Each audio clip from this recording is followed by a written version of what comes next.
कैसे हो आप सभी दोस्तों। हम सीख रहे हैं बार बार घटाव विधि से। क्या सीख रहे हैं? बार बार घटाव विधि से वर्गमूल निकालना। उसके लिए अपने पास क्वेश्चन है 144 का। बार बार घटाव विधि से आप क्या निकालेंगे? वर्गमूल निकालेंगे। ठीक है, घटाओ, बात चल रही है घटाव की। तो क्या घटाएंगे हम? जो संख्या घटानी है वो विषम संख्याएं घटाएंगे। विषम संख्या क्या होती है? 1, 3, 5, 7, 9, 11, 13, 15, 17, 19 और आगे भी यूं चलती रहेगी। ये सारी की सारी अपने पास क्या है? विषम संख्याएं। ठीक है, तो 144 का निकालना है वर्गमूल। कौन सी विधि से?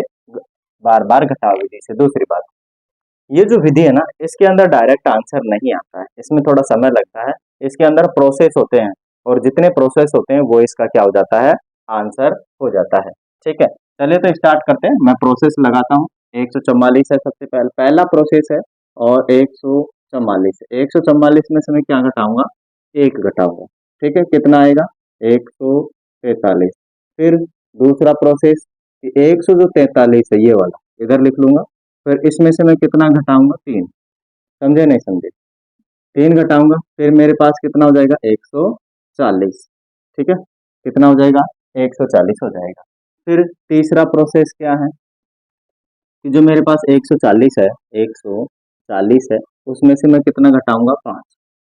ठीक है, 5 घटाऊंगा तो मेरे पास हो जाएगा 135। कितना हो जाएगा? 135 मेरे पास हो जाएगा। फिर मैं क्या करूंगा? चौथा प्रोसेस लगाऊंगा और 135 में से कितना कम करूंगा? 7। फिर 7 कम किया, कितना बचेगा अपने पास? 28 बचेगा, मन 128 बच जाएगा।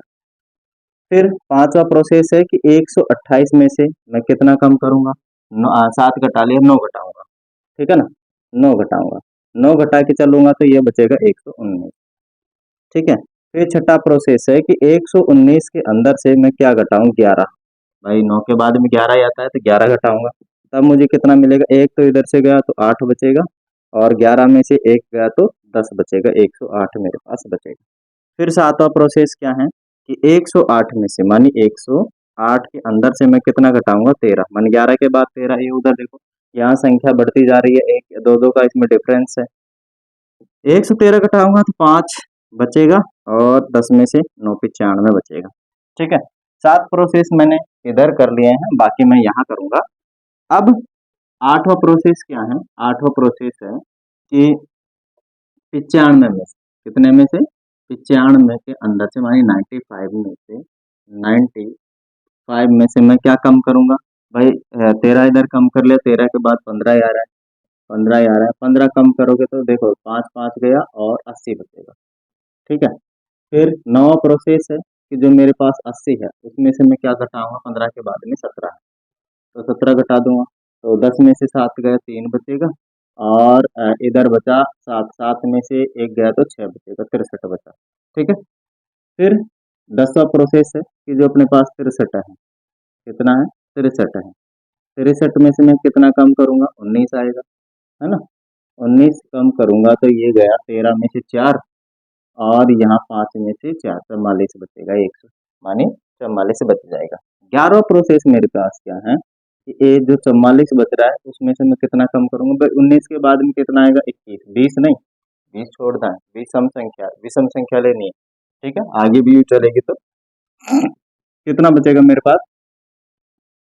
23 बचेगा।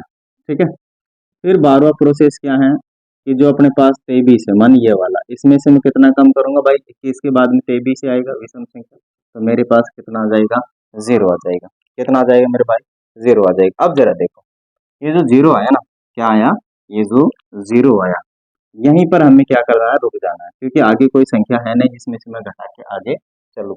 तो ये जो लास्ट का प्रोसेस रहेगा ना, 12 कितने नंबर का है, वही अपना हो जाएगा आंसर। मानी 144 का वर्गमूल कितना हो जाएगा? 12। चाहे आप कोई सी भी विधि से निकाल लो, यही आपका आंसर आने वाला है। बिकॉज बार बार घटाव विधि 8वीं क्लास में पूछी जाती है, इसीलिए हमने यहाँ पर इसको किया है डिस्कस। आशा करते हैं आप सभी लोग इसको अच्छे से समझ गए होंगे, और समझ गए हैं तो आप लोग प्यारा सा कमेंट कीजिए, कहाँ से आप वॉच कर रहे हैं वो भी आप हमें बताइए, और कमेंट बनाते रहिए, है ना, और शेयर तो जरूर कीजिएगा। ठीक है, अगर कोई भी क्वेरी है तो आप लोग कमेंट बॉक्स में डाल दीजिएगा। फिर मिलेंगे अगले वाले वीडियो में। Thanks for watching, have a nice day.